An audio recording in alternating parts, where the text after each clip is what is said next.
안녕하세요. 오늘도 사연 살롱을 찾아주셔서 감사합니다. 결혼 3년차 여성이에요. 내로남불이란 말 다들 아시죠? 말 그대로 내가 하면 로맨스, 남이 하면 불륜이라는 뜻인데요. 가만 보면 저희 시어머니만큼 이 말이 잘 어울리는 사람도 없는 것 같아요. 저희 시어머니는 며느리와 당신 딸 대하는 잣대가 너무 다른 분이시거든요. 누가 그러더라고요. 아무리 좋은 시어머니도 결국엔 시어머니라고요. 저도 저희 시어머니가 친정엄마처럼 저를 딸 대접해 주시길 바라는 건 아니에요. 그저 상식적으로만 대해주길 바라는 거죠. 그런데 그 당연한 요구를 죽어라 안 들어주시니 이렇게 사연까지 보내게 됐지 뭡니까? 저는 남편을 만나기 전까지 비혼주의자였어요. 어릴 때부터 엄마가 친할머니랑 고모들한테 말도 못하게 시집살이 당하는 걸 보고 자라서 일찍부터 결혼은 지옥이라는 생각을 하게 됐거든요. 어린 마음에 늘 시댁 식구들한테 시달리고 천대당하는 엄마가 가엾기도 했지만 한편으론 한심하다는 생각까지 하곤 했어요. 별거 아닌 사람들한테 그런 대접을 받고 사는 데는 엄마 탓도 있다고 생각했으니까요. 나라면 이혼을 하든 시댁과 연을 끊든 그렇게는 안 살겠다 생각했었죠. 하지만 그땐 몰랐어요. 내 행복만 생각하면 얼마든지 할 수 있는 간단한 일이 자식이 딸린 상태에선 결코 쉬운 일이 될 수 없다는 걸요. 엄마는 우리 남매를 생각해서 참고 사셨던 거예요. 그래서 저는 일찌감치 인생의 모토를 절대 엄마처럼 살지 말자로 정했어요. 불행한 결혼보다는 외로운 솔로를 택하게 된 거죠. 그런데 사람 일은 모르는 거라고 한 남자를 만나고 난 뒤 그 생각이 사라져버렸지 뭐예요. 바로 제 남편이에요. 여자가 남자를 보고 귀엽다는 생각을 하게 되면 그걸로 끝난 거라고 하더니 제가 그런 상황이 되고 만 거예요. 남들 보기엔 별것도 아닌 모습인데도 제 눈에는 남편이 그렇게 귀여울 수가 없었어요. 밥을 먹을 때 입가에 양념을 묻히고 먹는 모습도 그렇고 운동화끈이 풀린 것도 모르고 모른 채 걷다가 꼬꾸라질 뻔하는 모습도 너무 귀여웠어요. 그런 저를 보고 직장 동료들은 정신 차리라고 한 소리씩 했지만 제 귀에는 그런 말들이 하나도 들리지 않았어요. 남편은 저보다 4살이나 어린 남자로 저희 부서 막내였어요. 20대 후반임에도 곁에 가면 비누 냄새가 폴폴 날 것처럼 성년미를 고스란히 간직한 남자였죠.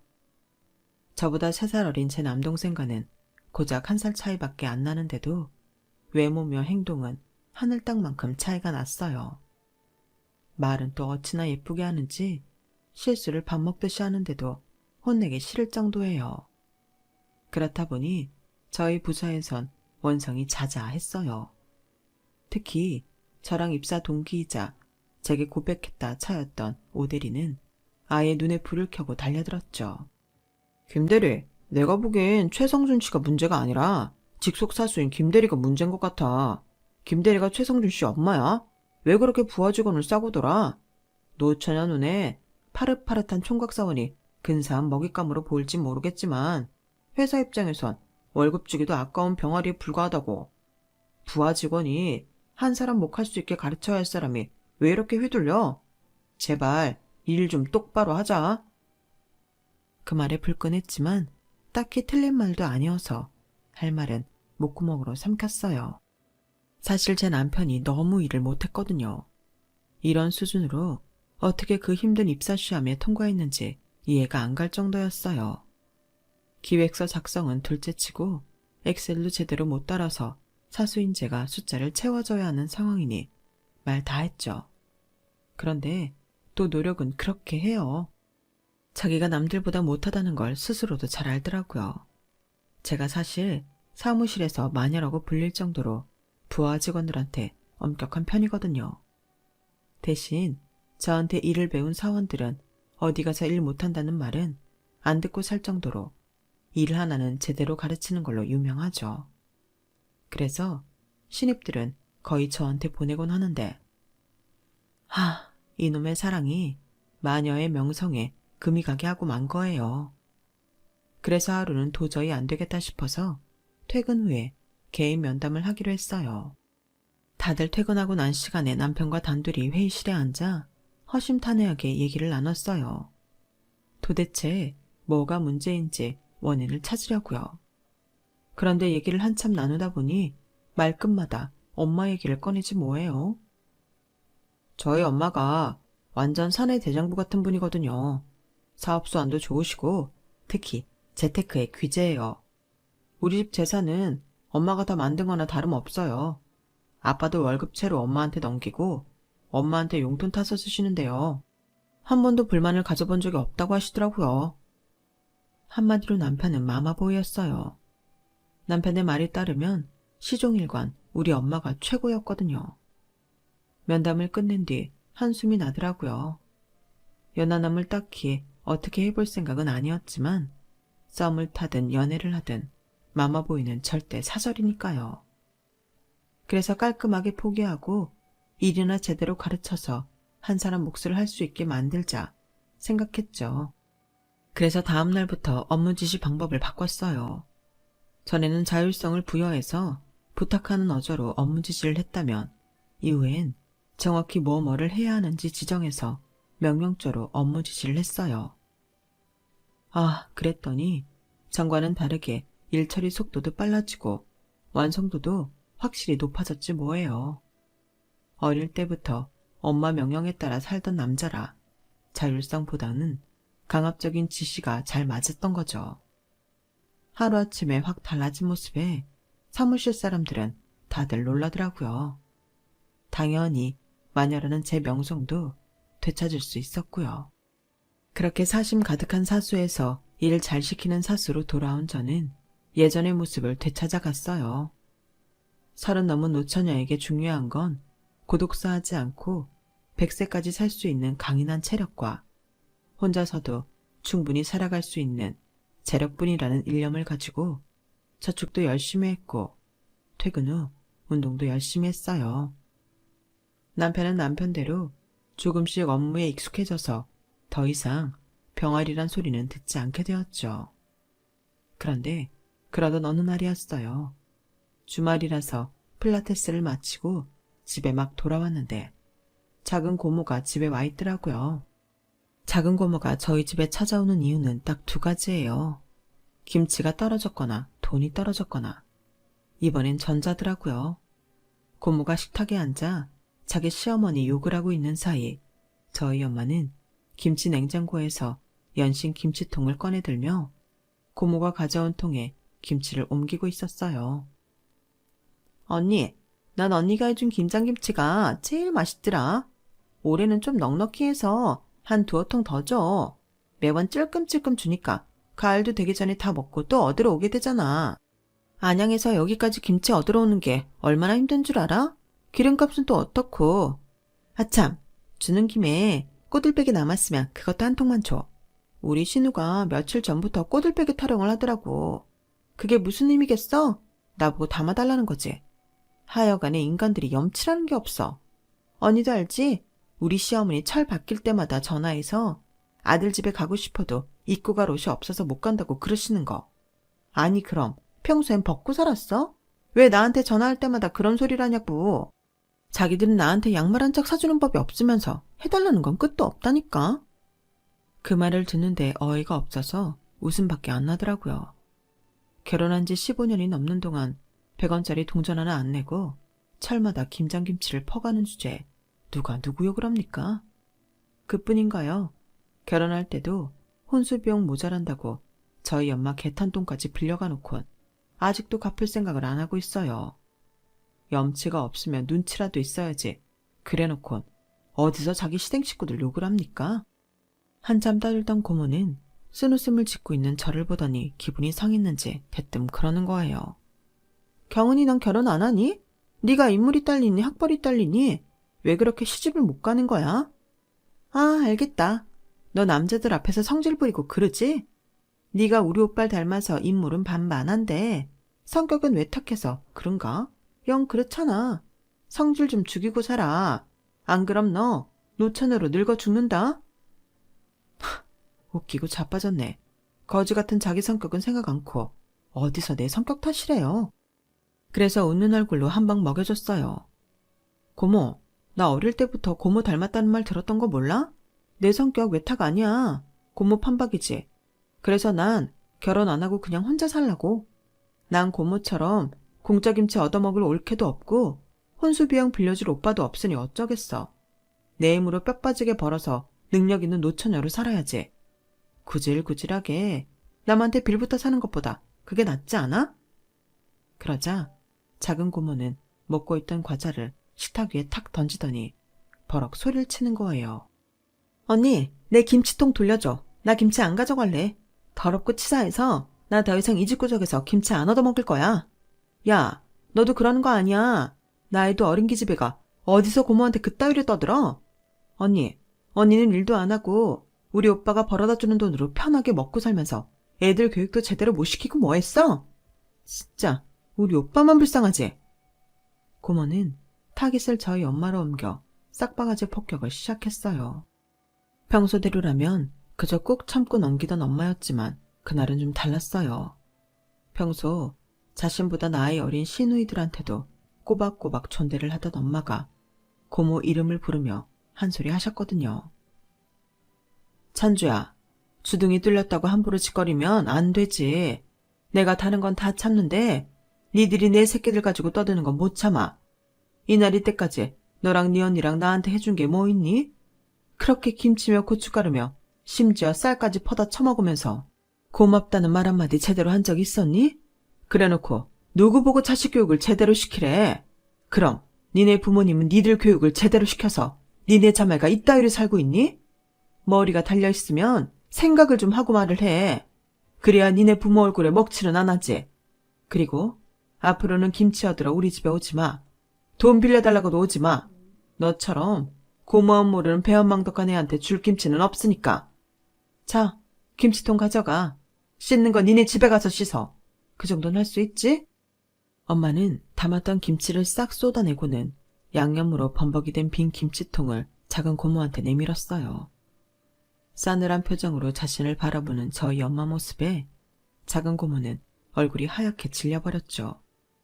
그리곤 찍소리도 못하고 김치통을 받아 들곤 돌아갔어요. 그날 밤 고모한테 낮에 있었던 일을 전해 들은 아빠가 엄마한테 큰 소리를 냈어요. 당신 말이야, 제정신이야? 찬주가 울면서 전화했더라. 당신이 우리 부모님까지 거론하면서 면전에 대고 욕을 했다며? 이 여자가 미친 거야, 뭐야? 그러자 엄마가 버럭 소리를 질렀어요. 그래, 미쳤다. 30년 넘게 사람 빡치게 만드는 니네 식구들 때문에 나 미쳤어. 됐냐? 지 동생 우는 건 그렇게 안타까워하면서 지 와이프 속 썩어 문드러지는 건 신경도 안 쓰는 너 같은 인간 만나서 내가 이 나이에 미쳐버렸어. 내가 아주 니네 김씨 집안 인간들만 생각하면 자다가도 진저리를 쳐. 그러니까 앞으로 너도 내가 해주는 밥 얻어먹고 살고 싶으면 나한테 함부로 짓거리지 마. 안 그러면 머리에 꽃 달고 확 물어버리는 수가 있어. 평생 참고만 살던 엄마는 그날 이후 완전 다른 사람이 되었어요. 남편 옷은 비싸도 브랜드 제품으로 사입히면서 당신은 싸구려 시장 옷을 사입던 엄마가 수십만 원짜리 옷과 신발을 턱턱 사서 쓰게 되었거든요. 남편과 시댁 식구들한테 질질 끌려 살던 당신 인생이 너무 아깝고 가엾다면서 이제는 당신 인생을 살겠다고 선언하셨어요. 언제까지고 순정적일 줄만 알았던 아내가 한순간에 헐크처럼 변해버리자 오히려 아빠는 순한 양이 되고 말았어요. 정년도 얼마 남지 않은 상황에 황혼 이혼까지 당할까봐 지레 겁을 먹고 꼬랑지를 내린 거였죠. 엄마 변화에 가장 놀란 사람은 바로 저였어요. 아니, 놀랐다기보다는 제 안에 울림이 생긴 거였죠. 이래서 남자는 여자하기 나름이라고 하나보다 이런 생각을 하게 됐거든요. 평소 가부장적이고 자기 부모 형제밖에 모르던 아빠가 엄마한테 버림받을까봐 전전긍긍하면서 생전 사오지 않던 장미 꽃다발까지 사다 안기는 걸 보니 어쩌면 나도 마마보이를 변화시킬 수 있지 않을까 하는 생각을 하게 된 거죠. 그래서 지레 포기했던 남편한테 제대로 대시해 봐야겠다는 생각했어요. 그런데 제가 말도 꺼내기 전에 남편이 먼저 치고 들어오더라고요. 그날은 저희 팀이 큰 프로젝트를 성공리에 맞춰서 회식을 하게 된 날이었어요. 평소 주량이 센 편이었던 저였지만 한동안 지속된 야근 탓에 그날따라 술이 안 받더라고요. 그런데도 평소 제 주량만 생각하고 부장님, 과장님 할 거 없이 다들 저한테 술을 주시는 거예요. 그런데 그때 남편이 벌떡 일어나더니 제 흑기사를 하겠다며 그 술을 다 받아먹지 뭐예요. 당연히 저희 팀 사람들이 다들 황당한 표정을 지었죠. 왠지 아세요? 제 남편은 맥주 500cc 앞에서도 고사를 지낼 정도로 술에 약한 사람이거든요. 그런 사람이 저희 팀 최고 주당인 저를 대신해 술을 마시겠다고 하니 어이없는 게 당연하죠. 기왕 흑기사를 하기로 했으면 멋지게 마무리를 지었으면 좋았으련만 그날 회식이 끝날 무렵 남편은 거의 저승문턱까지 갔다 와야 했어요. 그리고 결국 다음날 술병이 나서 회사에 결근을 하게 되었죠. 아니, 지 몸도 못 가는 사람이 무슨 흑기사를 한다고 그 난리를 피워. 이 친구 혹시 병가 쓰려고 일부러 술 쓴 거 아니야? 과장님도 참 최성주 씨가 그런 잔머리나 있겠어요. 그런데 혹시 두 사람 사이에 뭐 있는 거 아니에요? 그렇잖아요. 김대리는 우리 부서 최고 주당인데 술도 못하는 사람이 김대리 흑기사를 한다는 게 말이 되냐고. 김대리, 말해봐. 둘이 뭐 있지? 그때까지만 해도 뭐가 있을 건덕지도 없었기 때문에 저 역시도 남편의 행동이 의아하기만 했어요. 그래서 그날 밤 몇 번을 망설이다가 남편한테 전화를 했어요. 몸은 괜찮냐는 인사치레를 하고는 단도직입적으로 회식 자리에서 왜 내 흑기사를 했냐고 물었죠. 그랬더니 그날 김 대리님 몸 상태가 안 좋아 보여서요. 아픈 사람한테 술을 먹일 순 없잖아요. 사실 저는 당장 아파서 쓰러질 것 같은 순간에도 아픈 티가 안 나는 사람이에요. 그래서 쓰러진 후에야 너 아팠어? 이런 소리를 듣곤 했죠. 그런데 제 몸 상태를 눈치채고 있었다니 신기하더라고요. 사람들은 김 대리님이 주당이라고 하지만 제가 보기엔 그건 아닌 것 같아요. 그저 남들 앞에서 술 취한 모습 보이기 싫어서 일부러 강한 척 하는 것 같거든요. 적어도 제 앞에서만큼은 강한 척, 안 아픈 척 하지 않아도 돼요. 그 말에 아무 말도 할 수 없었어요. 저는 직장 생활을 시작하면서부터 남자 직원들한테 뒤지지 않으려고 일부러 강한 척하고 살았거든요. 술자리에서도 그렇고 밥 먹듯이 야근을 할 때도 그랬어요. 강해야 정글 같은 직장 생활에서 살아남을 수 있을 거라고 믿었으니까요. 내가 약한 모습을 보이면 이래서 여자는 안 돼 라는 말이 나올 게 뻔했거든요.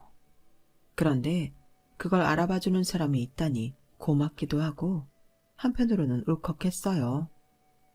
그날 전화통화를 한 이후 사무실에서 남편을 볼 때마다 나도 모르게 심장이 두근두근했어요. 제게 있어 남편이 풋풋한 연하남이 아닌 믿음이 가고 기대고 싶은 남자로 인식되어버린 탓이었죠. 그리고 얼마 뒤 남편은 정식으로 제게 대시를 했어요. 저야 뭐 당연히 기다렸다는 듯 덥석 남편의 손을 잡아버렸고요. 그렇게 시작된 사내 연애는 얼마 지나지 않아 주도권이 제게로 넘어왔어요. 저는 리드가 익숙한 성향이었고 남편은 리드보다는 보조를 맞춰가며 뒤를 따르는 타입이었던지라 자연스레 그렇게 자리를 잡게 된 거죠. 연하 남친이라 부하 직원을 내 구매에 맞게 조련시켜가며 연애를 하게 된 저는 사귄 지 1년이 지날 무렵 결혼을 결심하게 됐고 그해 가을 결혼식을 올리게 되었어요. 저희 회사는 딱히 사내 연애를 금지하지 않아서 연애하는 동안도 그렇고 청첩장을 돌릴 때도 눈치 볼 일은 없었어요. 모든 일이 순조롭게 진행되어 가던 어느 날 어머님이 전화를 하셨더라고요. 예, 혹시 오늘 야근하니? 그런 거 아니면 성준이랑 집에 좀 들러라. 다름이 아니고 니들 전세 대신 자가로 집을 사줄까 해서 말이야. 자세한 건 와서 얘기하자. 요즘 같은 시대에 집을 사주시겠다는 시어머니 말씀은 마치 로또에 당첨됐다는 소리처럼 들렸어요. 그래서 들뜬 마음에 퇴근을 하자마자 남편 손을 잡고 잽싸게 시댁으로 달려갔죠. 그런데 너도 알다시피 내가 돈을 좀 잘 굴리잖니? 그래서 말이다. 결혼하면 니들 월급은 내가 관리할까 하는데 넌 어떻게 생각하니? 네? 저희 월급을요? 어머니, 그건 좀... 저희가 한두 살 먹은 애들도 아니고 30 넘은 성인들인데 월급을 어머님께 맡기시라는 건 좀 너무하신 것 같은데요. 그러자 시어머니가 콧방귀를 끼며 그러시는 거예요. 그래? 그럼 집 사주는 건 없던 걸로 하자. 너는 날 못 믿어서 월급도 못 맡긴다는데 난 뭘 믿고 니들한테 집까지 사주겠니? 다른 사람도 아니고 난 네 남편 될 사람 엄만데. 설마 엄마가 자식한테 해가 되는 일을 하겠니? 니들 월급이 탐나서 내가 쓰겠다는 것도 아니고 내가 가진 재주 부려서 니들 돈 불려주겠다는 건데 그게 그렇게 너무한 거니? 싫으면 말아라. 나도 돈 굽고 신경 안 써도 되니 좋지 뭐. 제 말이 서운하셨는지 어머님은 저랑 눈도 안 마주치시고 찬바람이 쌩쌩 불도록 냉랭해지셨어요. 그러자 똥 마려운 강아지처럼 전전긍긍하던 남편이 저를 자기 방으로 데려가 그러는 거예요. 김대리님, 아니 자기야, 그냥 엄마가 하자는 대로 하면 안 돼? 자기도 알잖아. 우리 엄마가 재테크 잘하는 거. 게다가 집도 사주신다는데 그깟 월급 좀 못 맡겨? 우리 필요한 용돈이랑 생활비도 다 쓸 수 있는 거잖아. 남는 돈은 잘 굴려서 목돈 만들어 주실 건데 뭐가 문제야? 우리 감정적으로만 생각하지 말고 철저히 실리를 따져보자. 그래도 영 안 되겠어? 사실 집도 사주고 돈도 잘 굴려서 목돈을 만들어준다는 점에선 나쁠 게 없는 조건이었어요. 그걸 해주는 대상이 시어머니라는 것만 빼면 말이죠.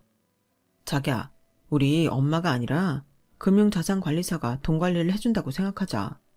남들은 돈 내고 돈 관리를 맡기는데 우리는 집까지 받고 돈 불리는 거니까 얼마나 좋아. 남편 말대로 반대를 위한 반대가 아닌 실리만을 생각하자 시어머니 제안이 나쁘지만은 않다는 생각이 들었어요. 아니, 더없이 좋은 제안이었죠. 그래서 아래층에 내려가 어머님께 사과부터 했어요. 어머님, 제가 생각이 짧았어요. 용서해 주세요. 어머님 말씀대로 저희 월급 어머님께 맡길게요. 이제야 네가 좀 말귀를 좀 알아듣는구나. 시어머니한테 월급 맡긴다는 게 쉽지 않은 결정인 건 나도 안다. 하지만 난 다른 집 시어머니들이랑은 달라. 너도 겪어보면 알게 될 거다. 암튼 내가 10년 안에 니들 건물주로 만들어 줄 테니까 기대들 해. 건물주라는 말에 집에 돌아가는 길이 구름 속처럼 그렇게 가볍고 포근할 수가 없었어요. 앞으로 지옥불에 발을 담그게 될 거라는 사실은 모른 채 말이죠. 어머님이 사주신 25평 아파트는 신축은 아니었지만 전철역이랑도 가깝고 근처에 대형 마트도 들어와 있어서 살기엔 아주 좋은 곳이었어요. 단지 내에 유치원도 있어서 출산 후엔 어린이집 찾느라 발품을 팔 걱정도 없었죠.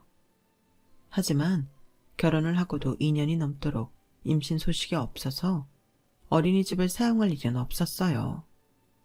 지난 2년 동안 저희 부부는 생활비와 약간의 용돈을 제외하고는 모두 시어머니께 맡겼어요. 어버이날이나 생신처럼 저희가 선물이나 용돈을 드려야 하는 경우엔 월급과 별도로 나오는 수당과 보너스에서 충당을 했고요. 이제 겨우 30대 초중반인데 집이며 차, 비상금까지 두둑하게 가진 우리 부부는 세상 부러울 게 없을 정도였죠. 이런 상태로 10년만 버티면 어머님 말씀대로 건물도 하나 생길 것 같다는 생각에 야근을 해도 힘든 줄 몰랐어요. 자기야, 우리 정년 때까지 회사에 남을 생각 말고 건물 하나 사면 동반 퇴사하는 거 어때? 40대 초반쯤부터 파이어족으로 사는 거지. 하참, 자기야, 내가 전부터 궁금했던 건데 우리 재산세 같은 건 안 내? 이 아파트 자기 명의로 돼 있을 거 아니야. 집 있으면 세금도 내고 할 텐데 통지서가 안 오네? 혹시 자기 휴대폰으로 국세청에서 온 문자 없어? 글쎄, 그런 거 없던데. 에이, 세금 문제야. 엄마가 어련히 알아서 하시려고. 그런가? 근데 우리 어머님 대단하시긴 한가 보다. 난 나이만 먹었지. 아직까지 회사에서 자동으로 떼어가는 세금 말고는 아는 게 없거든. 그런데 그 연세에 세금이며 재테크에 대해 기가 막히게 아시니 말이야. 그때까지만 해도 그런 줄 알았어요. 남들은 집을 사면서 내야 될 세금도 늘었다고 앓는 소리를 하던데 우리 집엔 고지서 한 장 안 날아오는 게 이상하긴 했지만 그게 다 능력 있는 시어머니 덕분이다 생각했으니까요. 그런데 생각지도 못한 일이 벌어진 거예요. 은행에서 독촉장이 날아온 거였죠. 그런데 이상한 건 저나 제 남편 이름이 아닌 아버님 이름으로 왔다는 거예요. 여보, 이게 뭐야? 주택담보대출? 여기 찍힌 주소는 분명 우리 집이잖아. 아니, 어떻게 우리 동의 없이 아버님이 우리 집을 담보로 돈을 빌리셨다는 거야? 영문을 모르겠어서 남편한테 물었더니 남편이 벙찐 표정으로 눈알만 굴리고 있더라고요. 글쎄, 나야 잘 모르지. 일단 내가 엄마한테 전화해보고 얘기해줄게. 남편은 서둘러 자리를 피하려고 했어요. 저는 그런 남편을 막아서며 말했죠. 그럴 거 없어. 여기서 해. 말을 전하고 말고 할 거 있어? 스피커폰으로 통화하면 둘 다 들을 수 있을 텐데. 나 있는 앞에서 어머니께 전화해. 그러자 남편은 숨어서 담배 피우다 학주한테 걸린 고딩처럼 제 눈치를 보며 울상을 지었어요. 그리곤 더는 도망갈 곳이 없다고 생각했는지 자포자기한 표정으로 어머님께 전화를 걸었죠. 제 남편한테 자초지종을 들은 시어머니는 별거 아니라는 듯 그러는 거예요. 아들, 엄마 못 믿어? 근무 시간에 그 정도 일로 전화까지 다 하고? 엄마가 깜빡하고 은행에 대출이자 보내는 걸 잊은 것 뿐이야. 엄마가 바로 은행 가서 처리할 테니까 걱정하지 마. 아, 네 와이프한텐 비밀로 해라. 그 아파트 네 아빠 명의로 산 거 알면 월급 안 맡긴다고 그럴지 모르니까. 네 이름으로 하나 네 아빠 이름으로 하나 어차피 내 아들 손에 들어갈 거지만 피부치도 아닌 네 처야 그렇게 생각하겠니? 엄마, 그게 말이야. 남편은 제 눈치를 보며 다급하게 시어머니 말을 끊었어요. 저는 그 순간을 놓치지 않고 얼른 끼어들었죠. 어머님, 저예요. 지금 이 통화 스피커폰으로 하고 있어요. 그러자 순간 시어머니가 아무 말도 안 하시는 거 있죠. 그리고는 순식간에 목소리 톤을 싹 바꾸고 그러시는 거예요. 아, 경훈이 너도 옆에 있었구나.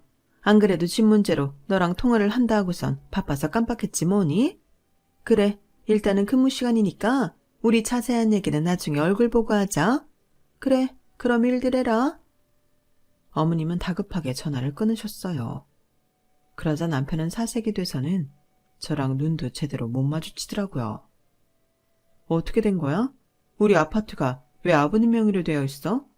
아니, 그보다 당신은 알고 있었던 것 같은데 왜 지금까지 나한테 말 안 했던 거야?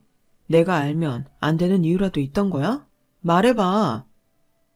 그게 아니라 엄마가 미치겠네.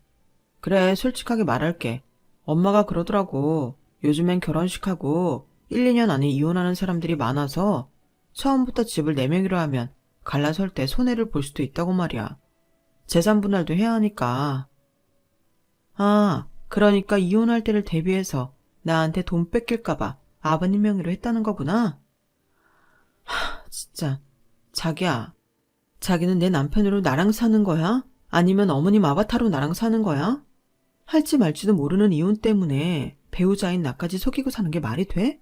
그래, 어머님 말씀대로 우리가 이혼을 한다 쳐. 설마 내가 내 돈 한 푼 안 들어간 집을 달라고 하겠어? 당신 눈에도 내가 그렇게 경우 없는 사람으로 보여? 난 솔직히 아파트 명의가 당신 앞으로 돼 있든 아버님 앞으로 돼 있든 상관은 없어. 근데 다른 사람도 아닌 당신이 날 속였다는 게 참을 수 없을 만큼 화가 난다고. 지금 기분 같아선 당신 얼굴도 보고 싶지 않아. 여보, 미안해. 내가 잘못했어.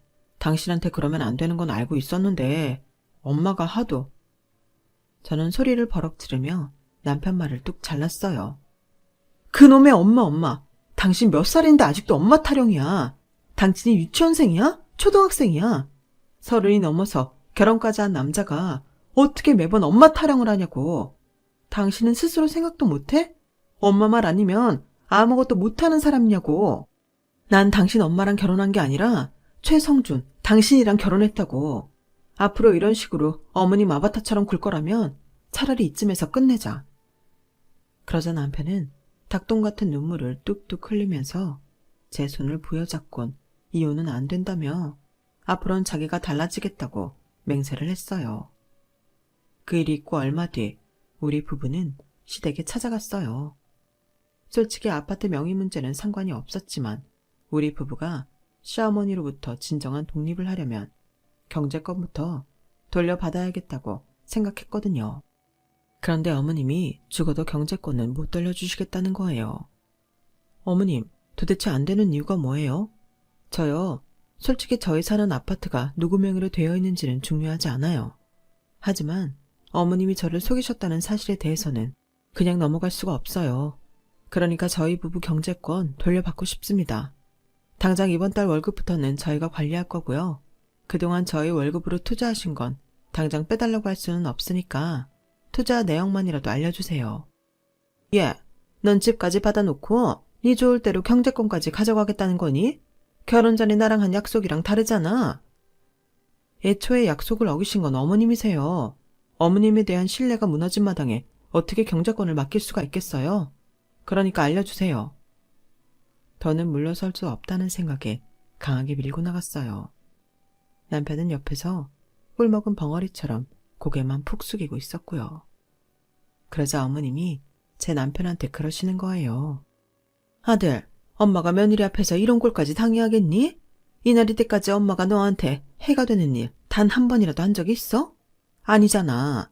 여자 하나 때문에 엄마랑 우리 아들 사이가 이렇게 갈라지면 엄만 속상해서 못 살아. 아들, 엄마 말 듣고 있는 거니?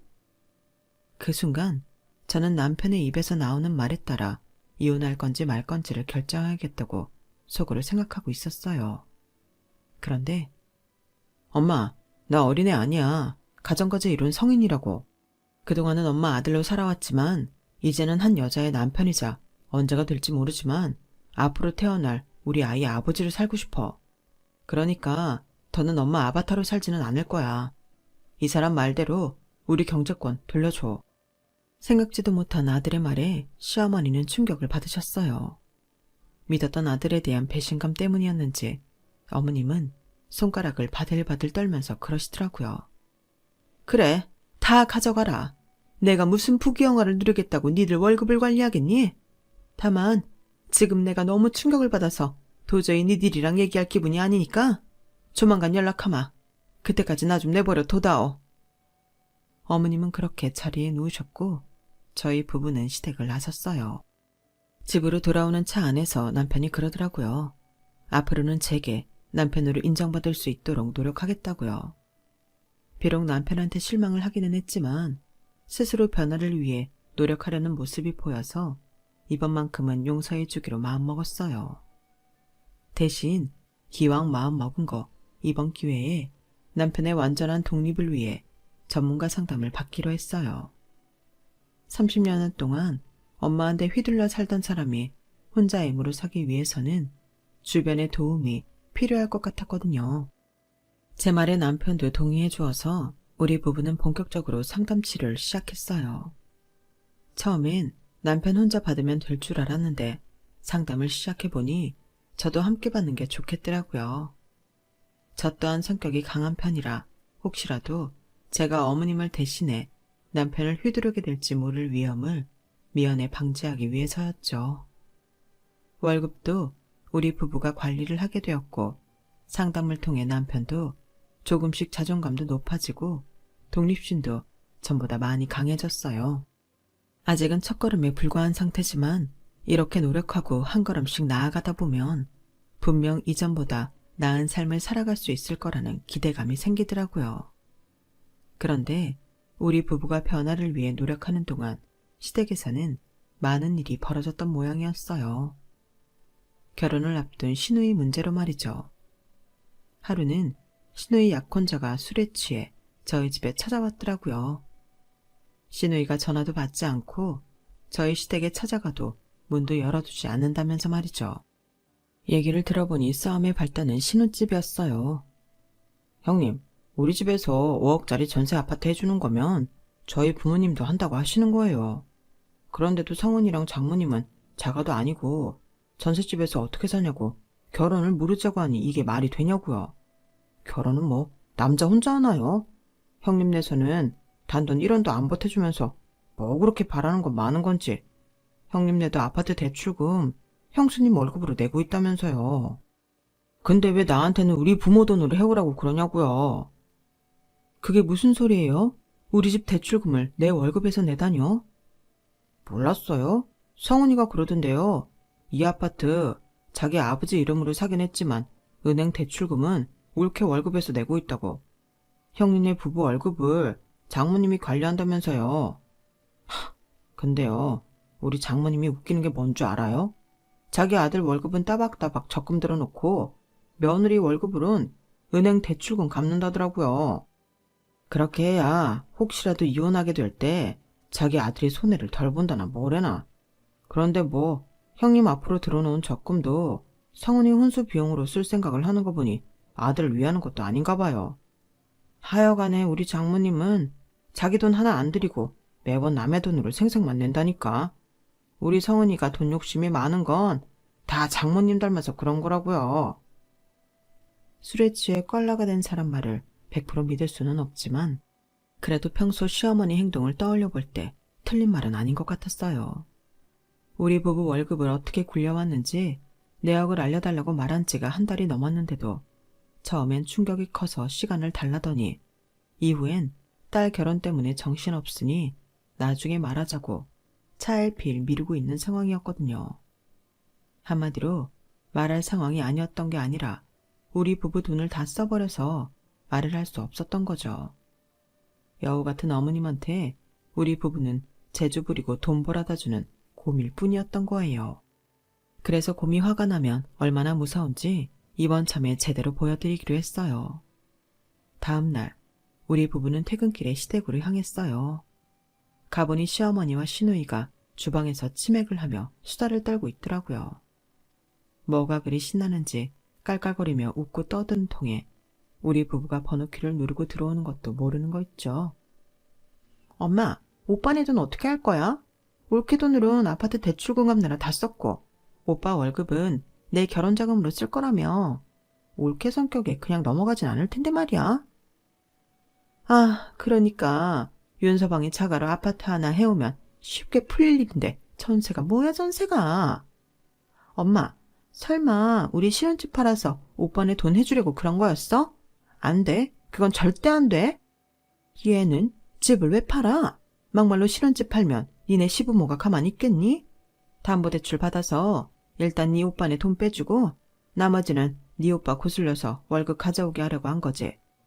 그러게 하필이면 나이도 많고 드센 여자를 골라서 네 고생을 시켜. 아, 누굴 닮아서 여자 보는 눈이 없는 건지 원. 엄마도 참 누굴 닮았겠어? 아빠 닮아 그런 거지. 아빠도 엄마처럼 드센 여자 만나서 평생 기도 못 펴고 살잖아. 아, 근데 오빠네 아파트는 어떻게 산 거야? 아파트는 은행 대출도 얼마 안 되잖아. 그야 뭐 그동안 네 오빠 알바비랑 월급 모아둔 거랑 네 올케가 시집 올 때 예단비로 1억 5천 해왔잖니. 거기다 대출 끼고 산 거지 뭐. 이야, 그러니까 엄마 돈은 한 푼도 안 넣고 오빠네 부부한테 집 해줬다고 생색만 냈던 거야? 우리 엄마 능력자네. 나도 엄마한테 잘 배워둬야겠다. 나중에 자식 낳으면 엄마처럼 해먹어야지. 기가 막혀서 이건 무슨 사기꾼 작당 모의도 아니고 이게 정상적인 모녀가 할 때만가요? 이런 엄마 밑에서 살아온 제 남편이 불쌍한 지경이었어요.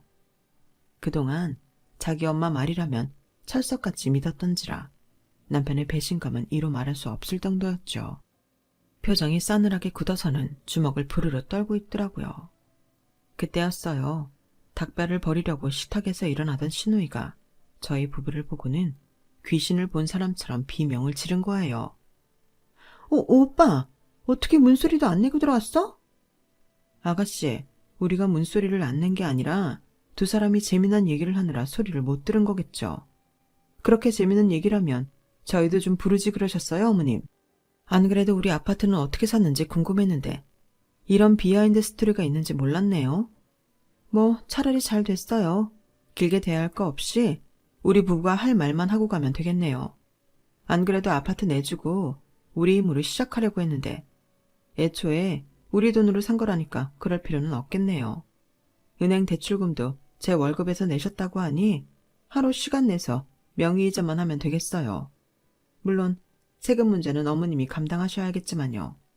그리고 이 월급으로 들어놓은 적금은 당장 돌려주세요. 그러자 신우이가 난리를 치더라고요. 언니, 그건 안 되죠. 그 돈 주면 내 혼수비용은 어쩌라고요? 일단 오빠랑 언니도 우리 엄마 덕에 아파트 사서 덕 본 건 사실이잖아요. 지난 2년 동안 아파트값 엄청 올라서 지금은 그 돈으로 절대 못 산다고요. 그러니까 오빠 적금은 포기하세요. 그 엄마의 그딸 아니랄까봐 아주 남의 돈 가지고 지멋대로 계산 때리는 데는 도가 텄더라고요. 하지만 제가 직장에서 달래 마녀 소리를 듣고 사는 줄 아세요? 사람을 잘못 봐도 한참 잘못 본 거죠. 그런데 제가 실력 발휘를 할 새도 없이 쏜둥이 같은 내 남편이 먼저 치고 나오더라고요. 이기집애야, 네가 뭔데 내 돈으로 혼수를 하겠다는 거야? 너 나한테 돈 맡겨놓은 적 있어? 건방지게 누구한테 돈을 내놓으라 말아야. 그리고 아파트가 모른 게 너랑 무슨 상관이야? 괜히 거지 새끼처럼 남의 거에 침 흘리지 말고 네 손으로 벌어서 시집갈 생각이나 해. 눈에 힘을 빡 주고 소리치는 남편을 보니 이 사람이 내가 알던 순둥이 최성준이 맞나? 싶더라고요. 그런데 그런 남편의 변화에 놀란 건 저뿐만이 아니었어요. 아들, 너 왜 이러니? 너 왜 안 하던 짓을 하고 그래? 평생 큰 소리 한 번 안 내던 내가 동생한테 무슨 말을 그렇게 하냐고? 이게 다 2년 때문이야. 착한 우리 아들이 여자 하나 잘못 만나 살더니 2년 만에 어쩜 이렇게 엉망이 됐는지 원. 이래서 집에 여자를 들일 땐 조심, 또 조심해야 된다고 했는데 아, 머리야. 여자 하나 잘못 들어와서 우리 집에 이게 무슨 꼴이라니? 나이가 적으면 어려서 뭘 모른다 치지. 이건 우리 아들보다 4살이나 많은 게 속은 밴댕이 속보다 좁으니 이런 걸 어디다 써먹어. 그러자 남편이 기가 막히다는 표정으로 말했어요. 엄마는 몰라서 그러는 거야. 알면서 그러는 거야. 지금 이 상황이 누구 때문에 벌어진 건지 정말 모르겠어? 다 엄마 때문이잖아. 엄마가 남편이고 자식이고 엄마 손바닥 안에 놓고 멋대로 굴린 탓에 이 사단이 난 거라고. 길게 얘기할 거 없어. 난 더 이상 엄마가 휘두르는 대로 살 생각도 없고 내가 사랑하는 사람을 엄마 때문에 마음고생하며 살게 할 생각도 없으니까. 아파트 명의는 아빠랑 상의해서 이전할 테니까 내 월급 모은 건 내일까지 계좌이체 해줘. 혹시라도 금액이 틀리거나 이번에도 얼렁뚱땅 넘어갈 생각을 한다면 안 그러는 게 좋을 거야. 그랬다가 나랑 법정에서 보게 될 테니까.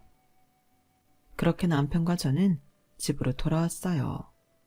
한동안 어머님과 시누이는 저희 집은 물론 회사까지 찾아와 대화로 풀자고 대화를 시도했지만 남편은 끝내 거절을 하더라고요. 결국 시어머니는 그동안 자신이 관리했던 우리 부부 월급을 저희한테 돌려줄 수밖에 없었어요. 그리고 아파트는 저희 부부 공동명의로 명의이전을 하게 되었고요. 이 과정에서 발생된 세금은 시댁에서 감당하기로 했어요. 아버님이 그렇게 하시겠다고 하더라고요. 결국 시어머니는 당신 아들과 연을 끊고 살게 된 데다 딸은 파혼녀를 만들고 말았어요. 어머님의 독단과 독선이 자신을 비롯해 자식들까지 불행하게 만든 셈이었죠. 어머니의 아바타에서 온전한 한 인간으로 거듭나게 된 남편은 요즘 들어 고집도 세지고 전처럼 고분고분한 맛은 없어졌지만 그래도 제 눈에는 지금의 모습도 멋져 보이니 큰일입니다. 비혼주의자였던 저를 이렇게 변화시킨 남편과 함께 앞으로도 행복하게 살겠습니다. 제 사연을 들어주셔서 감사합니다. 여러분도 매일매일 행복하시길 바랍니다. 여러분, 사연 댓글에 응원과 현명한 조언 부탁드려요. 좋아요와 구독은 저에게 큰 힘이 됩니다. 오늘도 좋은 일 가득하세요.